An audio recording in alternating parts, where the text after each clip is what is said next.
أعوذ بالله من الشيطان الرجيم بسم الله الرحمن الرحيم الحمد لله رب العالمين والصلاة والسلام على أشرف الأنبياء والمرسلين وعلى آله وصحبه أجمعين رب اشرح لي صدري ويسر لي أمري واحلل عقدة من لساني يفقهوا قولي أما بعد. Assalamualaikum warahmatullahi wabarakatuh. Saya ucapkan kepada para penonton dan para pendengar sekalian, sama ada yang melihat atau menonton secara rakaman maupun secara langsung. Suka untuk saya memulakan perkongsian saya pada hari ini dengan sepotong hadis, tapi di mana hadis ini tidaklah saya hafal sebiji-sebiji dia punya teks, cuma hanya intipatinya lah sahaja yang saya akan bawa pada hari ini, insya-Allah.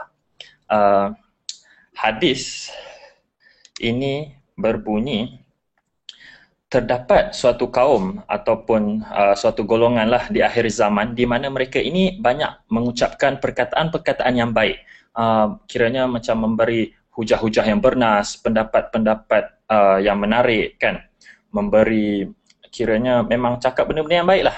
Tapi sayang sekali mereka ini, iman mereka tidak melampaui kerongkong mereka, tidak sampai pun tekak mereka, dan mereka ini keluar dari agama sebagai meluncurnya anak panah dari busurnya. Hadis sahih riwayat Bukhari.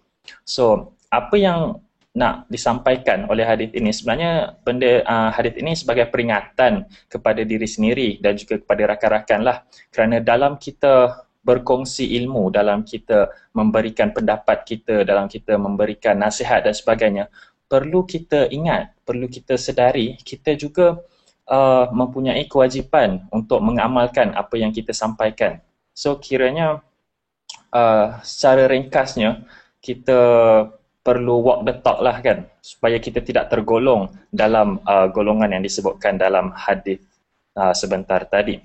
So saya juga ingin mengambil kesempatan ini untuk merakamkan setinggi-tinggi penghargaan kepada Universiti Terbuka Anak Muda dan juga Buku Jalanan kerana telah memberi ruang dan peluang kepada saya untuk berkongsi pada hari yang berbahagia ini. Dan terlupa pula nak perkenalkan diri sebenarnya.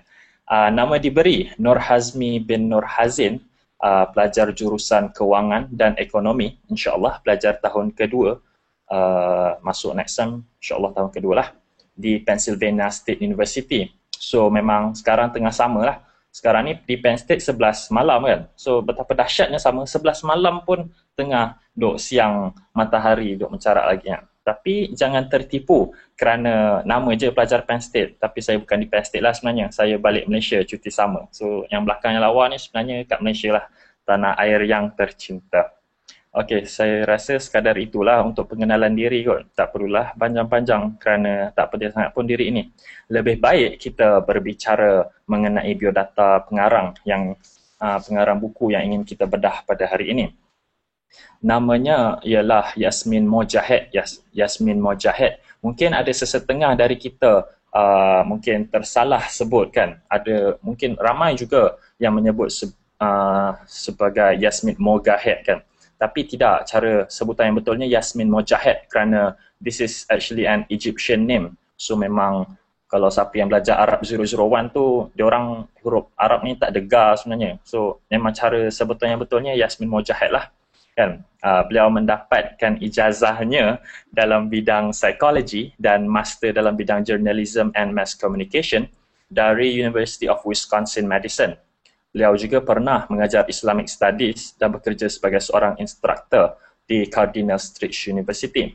Kini beliau merupakan seorang penceramah yang agak terkenal, saya kira, penceramah antarabangsa.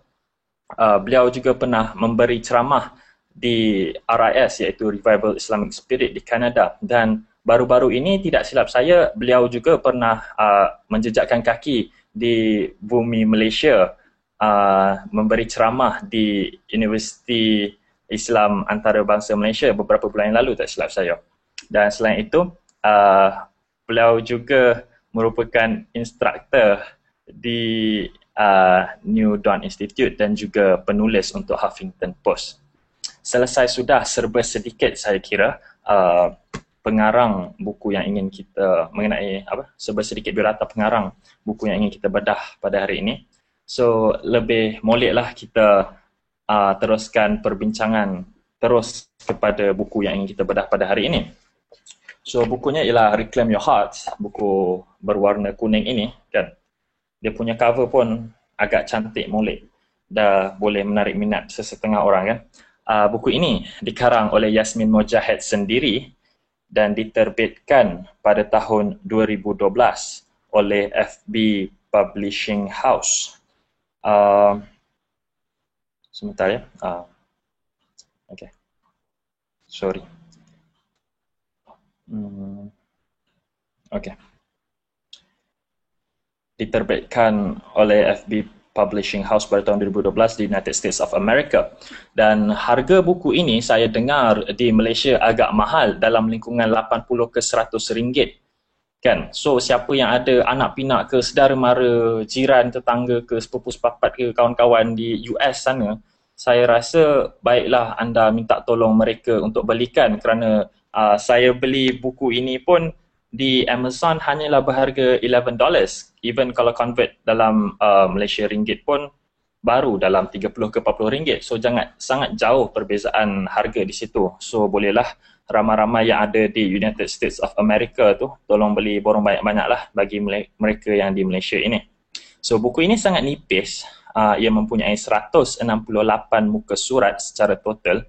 Memang nipis lah bagi siapa yang pembaca tegar, avid reader. Saya percaya dalam masa setengah hari pun atau satu hari pun dah boleh habis sebenarnya buku ini. Even saya yang tak banyak kurang membaca ni pun boleh menghabiskannya dalam masa yang agak singkat.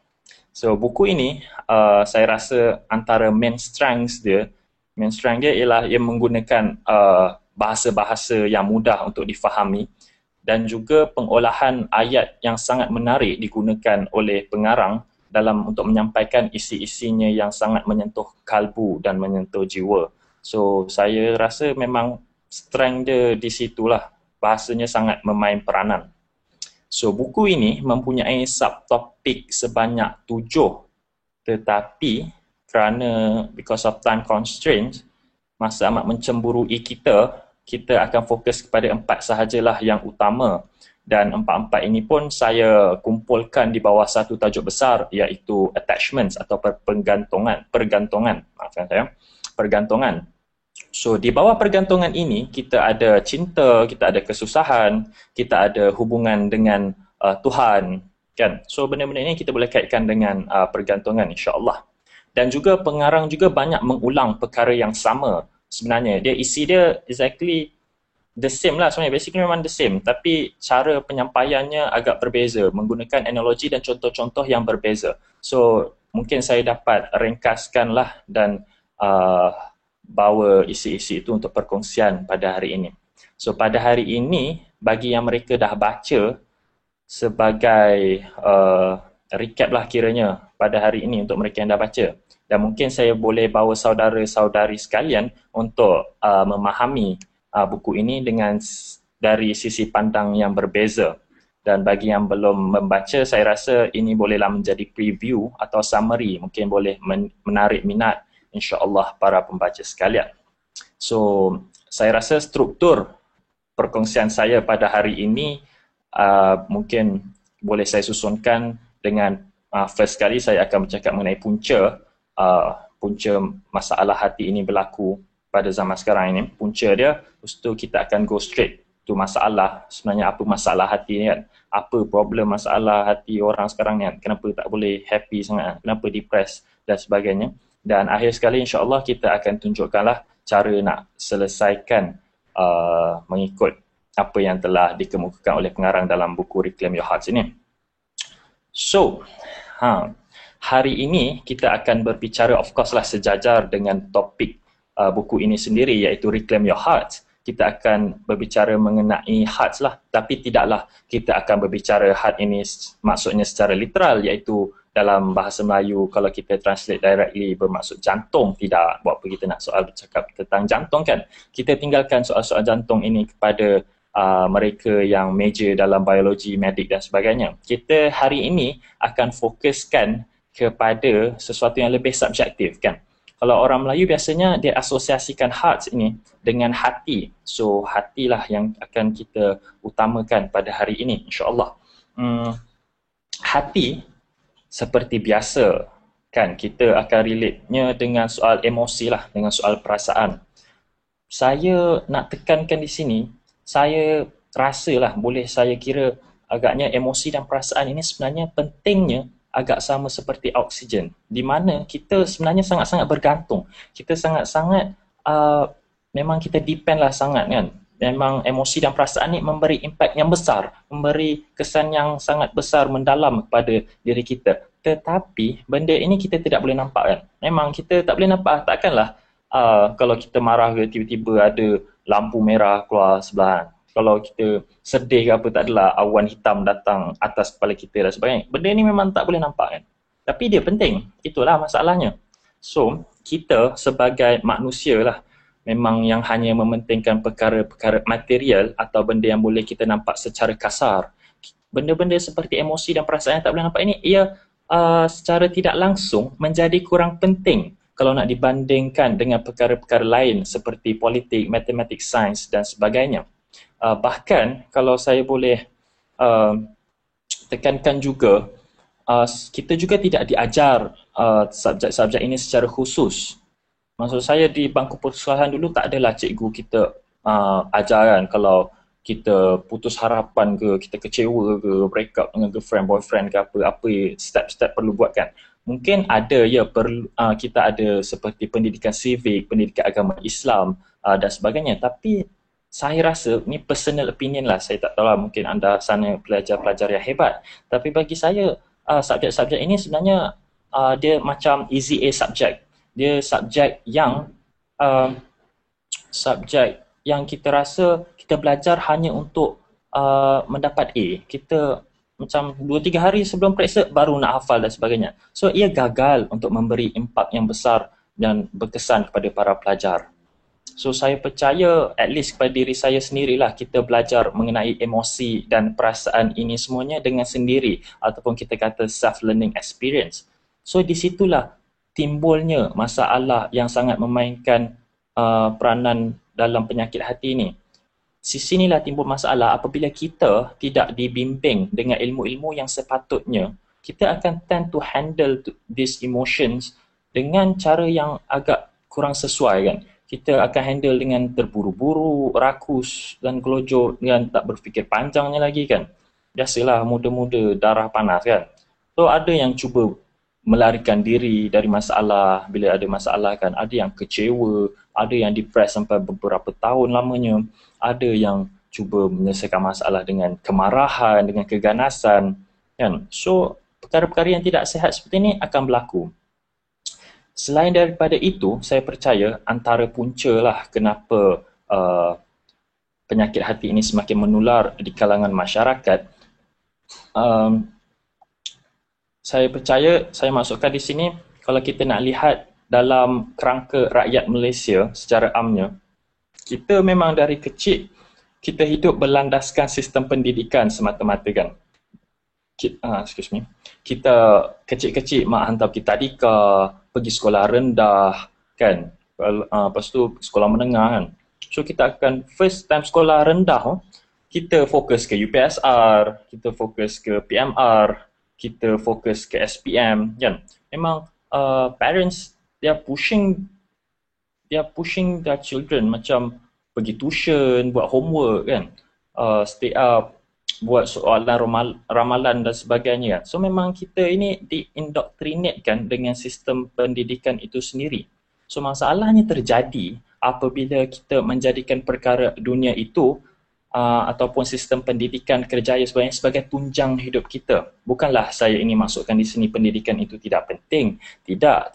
Bahkan dalam wahyu pertama Rasulullah SAW diberi wahyu oleh Allah SWT juga, Allah menyuruh baginda Iqra kan, membaca untuk menuntut ilmu. Hatta tokoh-tokoh ilmuwan Islam, the great Islamic scholars seperti Ibn Sina, Al-Farabi, Khawarizmi, Al-Fazari dan sebagainya, mereka ini mengejar ilmu-ilmu dunia dengan begitu hebat sekali. banyak penemuan baru yang dilakukan oleh mereka dalam bidang fizik, matematik, sains dan sebagainya.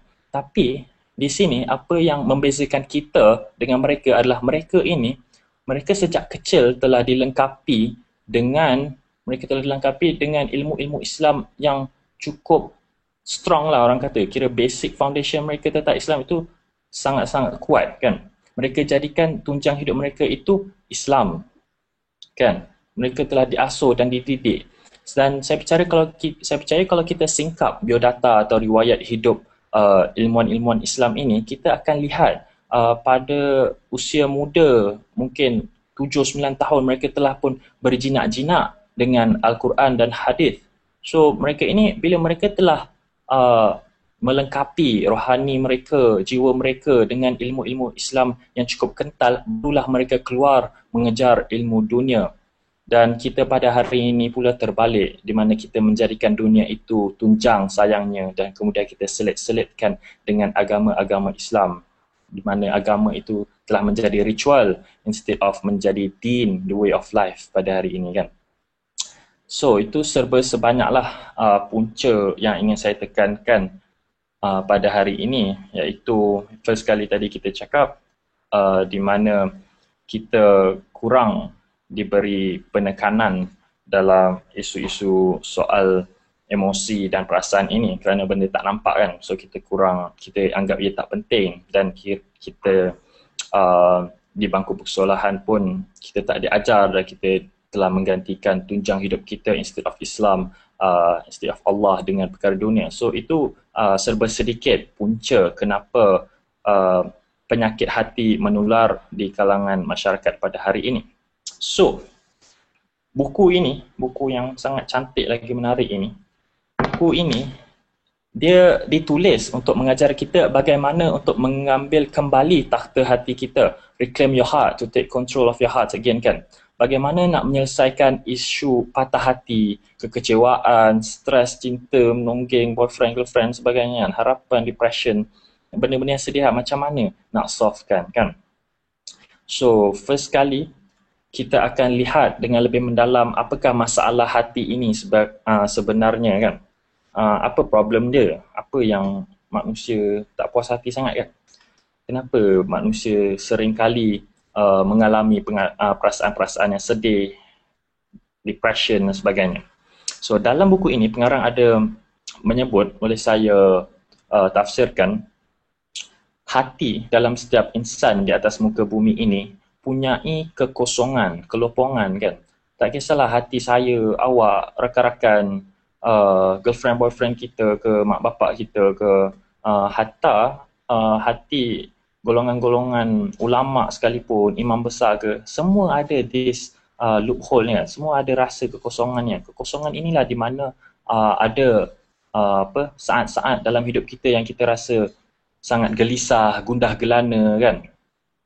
So, dalam hidup kita ni, dalam sepanjang hidup kita ni, sebagai manusia memang kita ada tendensi untuk mengisi kekosongan hati ini kan.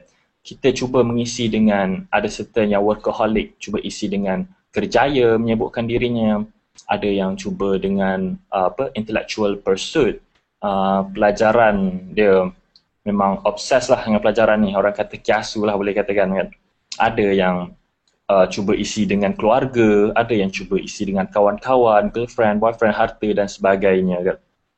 Kita seolah-olah secara tidak langsung bersandar pada perkara-perkara ini. Kita berharap, kita bergantung kepada mereka untuk memenuhi kekosongan hati ini, sama ada kita sedar ataupun tidak. Tapi percayalah dan ketahuilah, perkara-perkara ini tidak pernah dicipta dengan tujuan untuk mengisi kekosongan dalam hati ini. Tidak. Mereka tidak dicipta untuk menjadi tempat kita bersandar, kerana seringkali kita lihat kan, kalau kita flashback lah, okay, let's say, okay, try, kita tengok rakan-rakan saudara-saudara sekalian, try flashback, tengok sepanjang hidup kita, saat turun naik hidup kita kan, kita fokus dekat bahagian kita sedih bahagian kita down, depressed kan. Apa punca-punca yang membuatkan kita sedih dan sebagainya ini kan? Kenapa kita sedih? Kenapa kita depressed kan? Kejap ada technical problem. Kejap.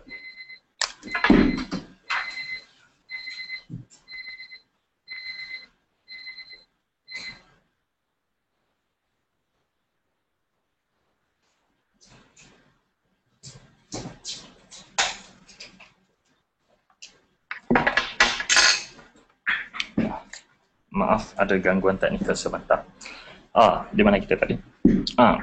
Cuba kita lihat dan kita singkap kembali hidup kita di bawah di mana hidup kita turun naik kan, waktu kita sedih.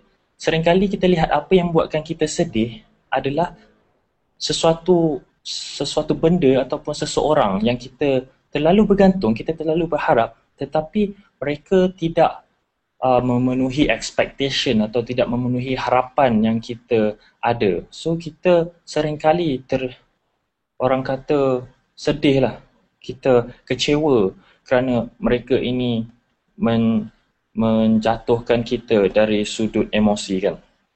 Contohlah kalau macam let's say kawan kita buat baik, kita try tolong dia, we try to be a best friend lah, tapi apa yang kita expect adalah dia menjadi kawan yang baiklah juga untuk kita, tapi tidak kan. Kita cuba untuk jadi kawan baik tapi dia tidak dia tidak return the favor lah. Dia tidak memainkan peranannya sebagai kawan yang baik kan. So lepas tu kita pun stres kan. And even kalau kita tengok best friend kita rapat dengan orang lain pun, itu pun nak stres kan. Betapa masalahnya manusia kan. Sikit-sikit nak stres, sikit-sikit nak sedih. Itulah. Dan juga boyfriend, girlfriend ni kadang-kadang kalau tak reply text pun dah stres dah bagai kan. So tak perlulah saya sentuh bab boyfriend dan girlfriend ni, kan nanti masuk bab kahwin semuanya pening kan, pening. Mungkin kahwin dalam kuliah yang akan datang lah mungkin, insyaAllah. Okay. So kekecewaan yang kita ada tadi disebabkan oleh harapan yang tidak dipenuhi oleh benda-benda yang kita bergantung itu, ia bersifat kekal. Dia bukan sementara dan ia meninggalkan bekas yang mendalam, dan luka yang kena kat hati kita ni tidak akan terawat kan. Sebab bila once dah hit tu, dia memang akan berbekas sampai bila-bila pun. Bagaikan analogi yang diberikan oleh pengarang dalam buku ini, dia kata bagaikan pasu kaca bila kita letak kat hujung meja kan.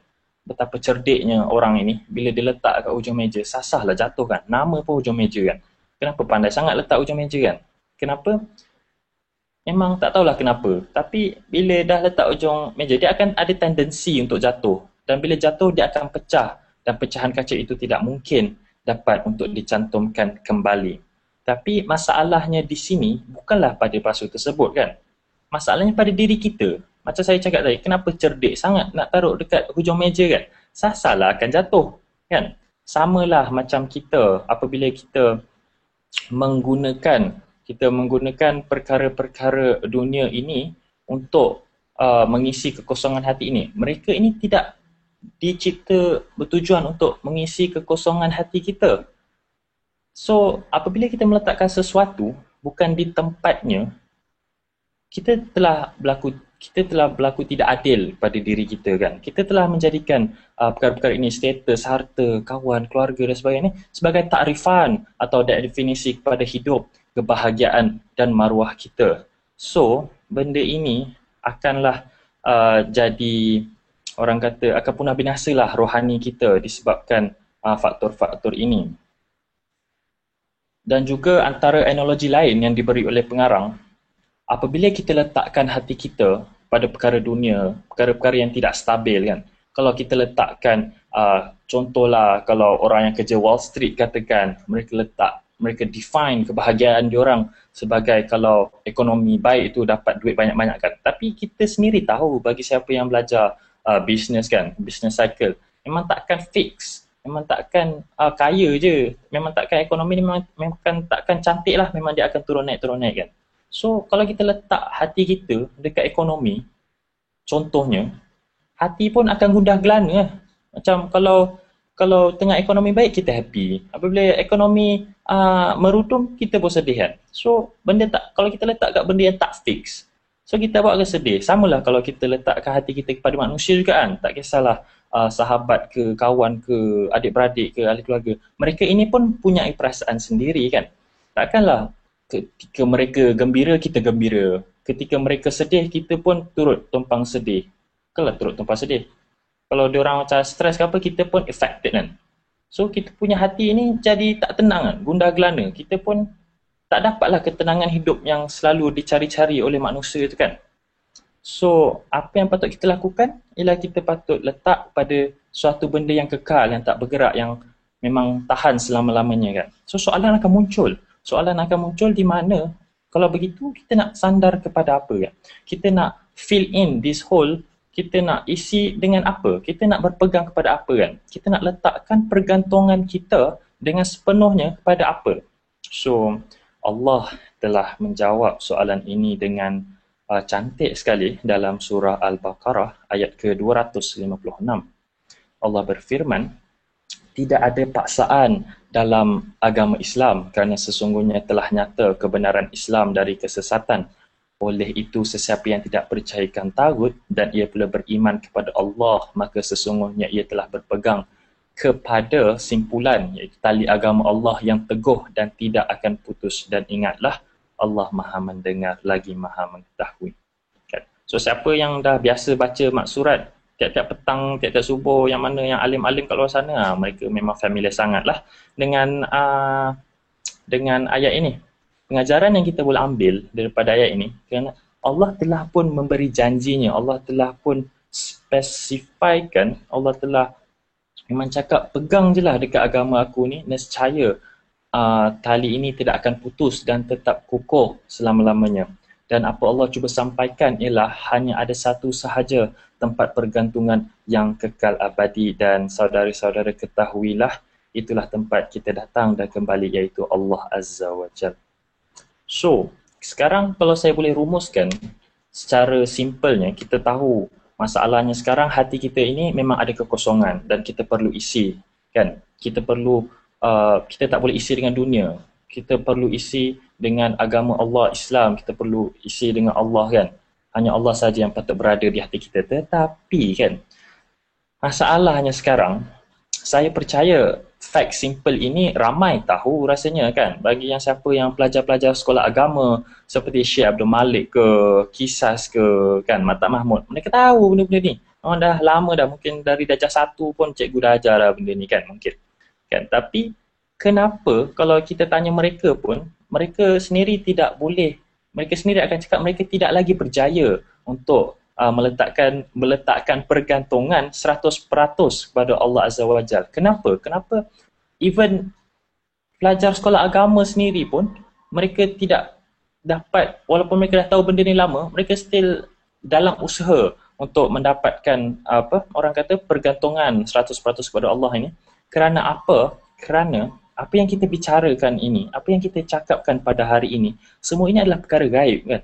Kita tak boleh nampak kan. Seperti yang saya katakan sebentar tadi, kita sebagai manusia memang akan percaya dan lebih yakin akan perkara-perkara yang boleh dilihat oleh mata kasar. Dan atas asbab itulah ia memerlukan iman yang tinggi untuk bergantung dan meletakkan harapan sepenuhnya pada Allah Subhanahu wa Ta'ala. And in doing so, sudah tentu kita perlu memulakan mujahadah ini, perjuangan ini dengan menuntut ilmu dan belajar. So tidak hairanlah wahyu pertama yang turun kepada Rasulullah sallallahu alaihi wasallam ialah Iqra, iaitu baca kan. Kerana tanpa ilmu pengetahuan tidak mungkin iman seseorang itu akan bertambah. Memang tidak boleh tidak, kita perlu menjadikan ilmu pengetahuan itu sebagai jambatan untuk kita mencapai iman yang sejati. Saya juga ingin berkongsilah satu analogi yang sangat menarik saya rasa. Saya rasa dalam banyak-banyak analogi yang diberikan oleh Yasmin Mogahed dalam bukunya, analogi inilah yang sangat saya rasa boleh saya relate pada diri saya sendiri. So saya inginlah berkongsi pada saudara-saudara sekalian. Di sini Yasmin Mogahed katakan, dia cakap dunia ini sebagai laut kan? Dan hati kita ini sebagai satu bot lah, satu kapal. Jangan bayang kapal yang pendatang-pendatang tanpa izin datang. Yang tu tak cantik, kita bayang Titanic lah kan, katakan. Okay, Titanic itu sebagai hati kita atas laut dunia ni kan. Kita sailing kan, kita berlayar atas laut. Apabila kita berlayar, kita boleh orang kata mengemudi kan, kita boleh kontrol kapal kita. Tetapi itu sebablah kita tak boleh biarkan kita punya kapal bocor dimasuk oleh air lautan, kerana apabila masuk air lautan dalam kapal seperti yang terjadi dalam Titanic, air kapal ini akan secara langsung mengawal dan menenggelamkan kapal tersebut kan. Dan apabila tenggelam sekarang ni, kapal tu kita dah tak boleh nak kawalan. Dia akan terombang-ambing mengikut uh, apa orang kata, mengikut ombak, mengikut wave laut tu kan. So sekarang kita dah tak in control of our ship tu kan, of our kapal tu. Samalah seperti hati, apabila kita biarkan hati kita dimasuki oleh perkara-perkara dunia, perkara-perkara luar ni, hati ini akan ditenggelami oleh dunia, dan sekarang kita tidak lagi boleh mengawal hati kita, tetapi dunia yang mengawal hati kita secara tidak langsung kan. So memang kita kalau boleh try to avoid lah from mencemari hati kita ini.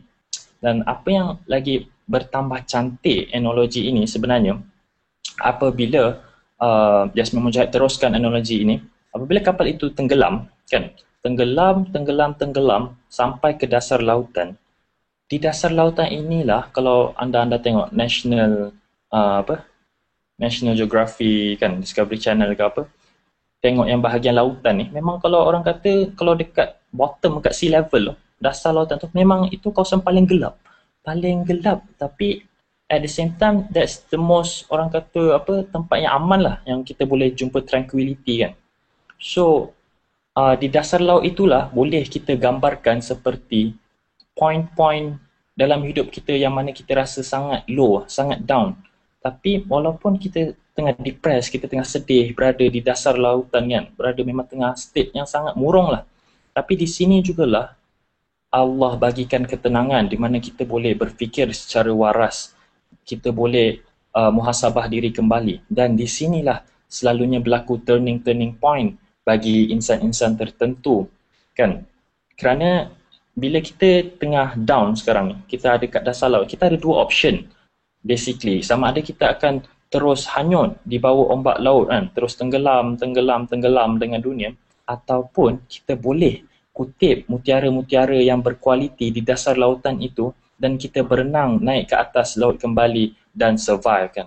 So samalah apabila kita down, kita boleh sama ada terus down, terus sedih kan, murung sampai beberapa tahun, ataupun kita boleh mengambil langkah. Kita boleh mungkin tengok mungkin boleh baca buku-buku seperti Claim Your Heart ni, mungkin boleh tengok bedah buku saya ni mungkin kan, mungkin boleh tengok lagi hebat lagi Profesor Tariq Ramadan punya talk ke, Ustaz Mazhar ke, baca-baca buku ilmiah kan. So apabila kita baca, ilmu pengetahuan kita bertambah kan, input-input yang menarik, benda-benda ini kita boleh gunakan untuk menaikkan diri kita, untuk kita rasa lebih berasa hidup dan semangat kembali untuk meneruskan kehidupan. So saya rasa analogi itu sangatlah cantik kalau kita boleh aplikasikan dalam hidup kita, insya-Allah. So kita nak cakapkan kat sini sekarang, kita boleh tahulah serba sedikit kan, kita tahu masalah kita ni ada hati yang kosong, kita perlu isikannya dengan benda-benda yang berkaitan dengan Islam, mendekatkan diri kita kepada Allah. Tetapi dia, orang kata it's not as easy as that kan. Kita tak adalah saya dah lepas pembedahan buku ini semua orang tiba-tiba letak 100% pergantungan kan. Memang kita akan cuba bergerak ke arah itu, tapi benda itu bukanlah memakan masa sehari, 2 hari, ya mungkin beberapa tahun kan. Mungkin ia berbeza ikut orang. Tapi along the way dalam mujahadah kita ini, kita bukannya malaikat kan. Kita bukan malaikat. Dan kita akan ada buat salah. Pasti dalam perjalanan untuk kita memperbaiki diri ini, kita akan terjatuh kembali. Somehow hati kita akan tiba-tiba diresapi oleh dunia kan.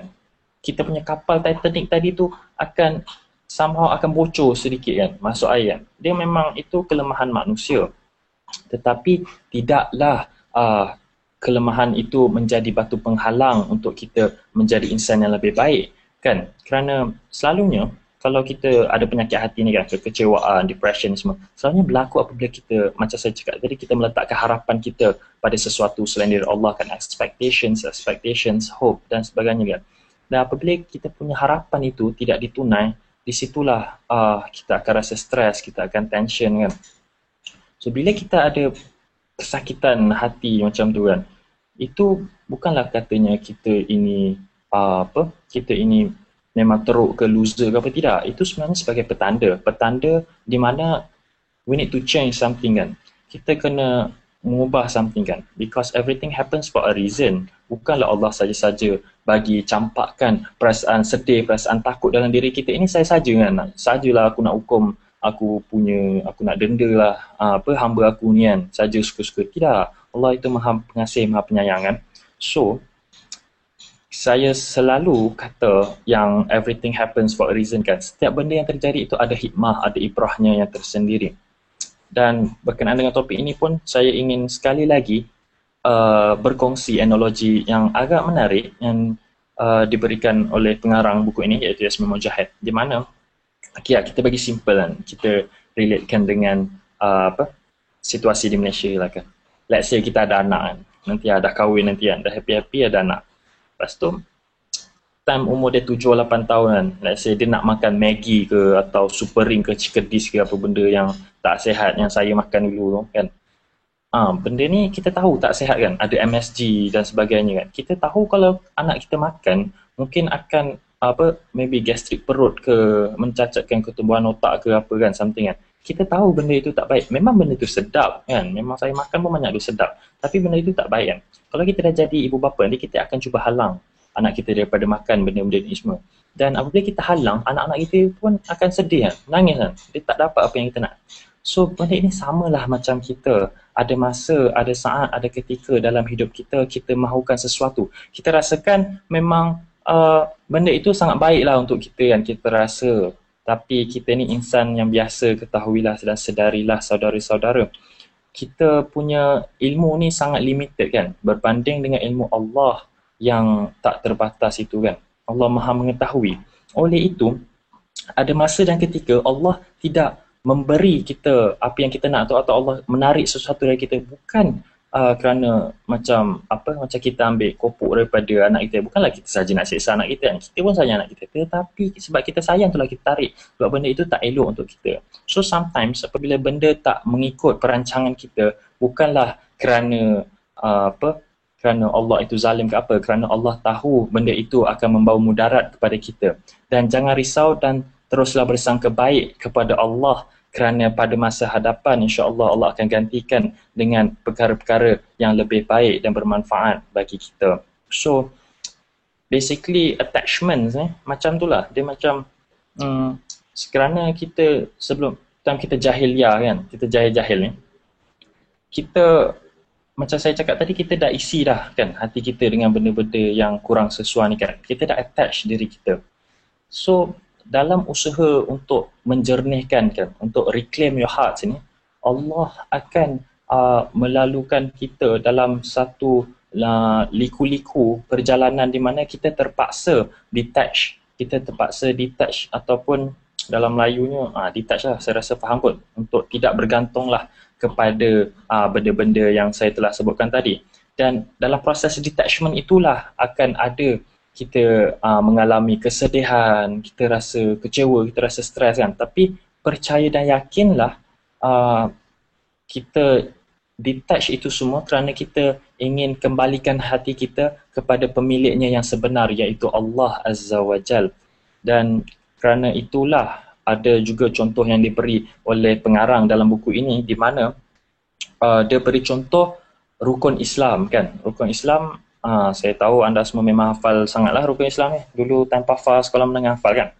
Time awal-awal, let's say 2 kalimah syahadah kan, kita menidakkan apa-apa ilah yang lain, kita menidakkan apa-apa perkara yang lain kan. Tiada Tuhan melainkan Allah kan. Kita tolak semua dan hanya bergantung pada Allah kan. Kerana itu kita telah detach semua benda dan hanya attach kepada Allah kan. Itu dah rukun Islam pertama. Yang kedua, solat 5 waktu kan. Kita hari-hari kita melakukan daily rutin kita kan, urusan dunia, bekerja semua, tapi dalam satu hari kita 24 jam tu, Allah akan dalam 5 waktu tertentu Allah akan tarik kita daripada kesibukan dunia ini untuk kembali kepada Allah kan. Kiranya Allah memang cipta rukun Islam ini untuk kita tidak lara, untuk kita kembalikan hati kita kepada Allah Subhanahu Wa Taala kan. So itulah dia. Basically ada lagi dia explain banyak lagi detail berkenaan dengan itu. So kalau kita boleh try nak summarizekan balik kan. Kita tahu hati itu adalah kekosongan, kita cuba nak isi dengan Islam, kita nak isi dengan benda-benda yang boleh mendekatkan diri kita kepada Allah kan.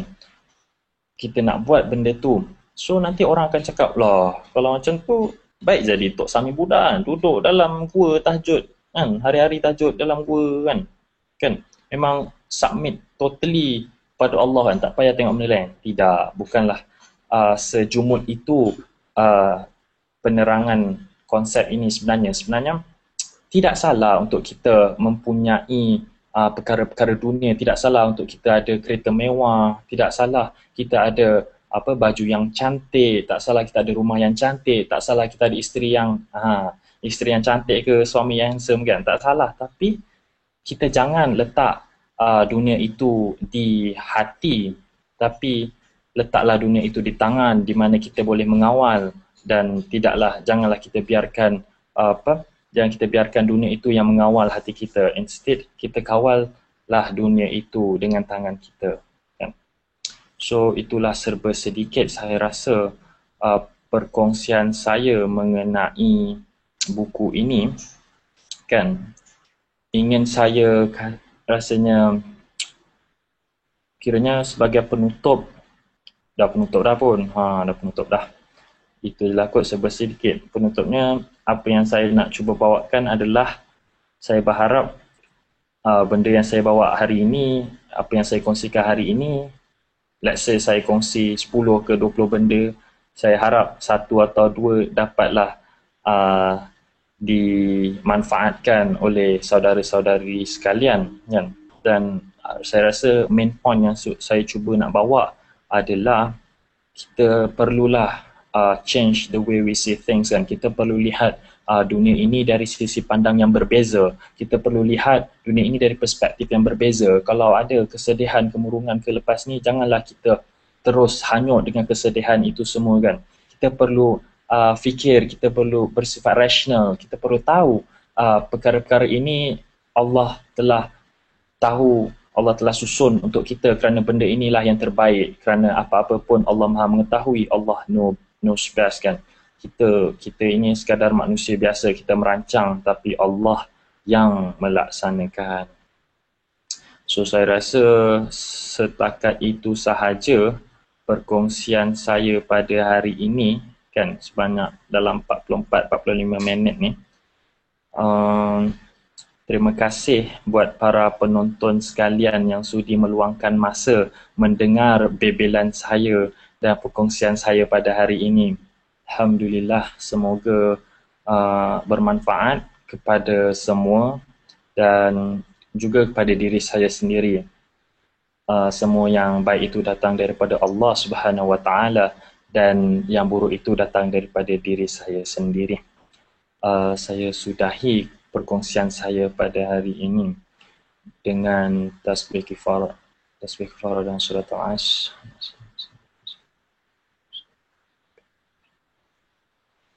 Semoga kita berjumpa lagi lah di kuliah-kuliah yang akan datang kalau ada insya-Allah. Wabillahi taufiq wa hidayah. Wassalamualaikum warahmatullahi wabarakatuh.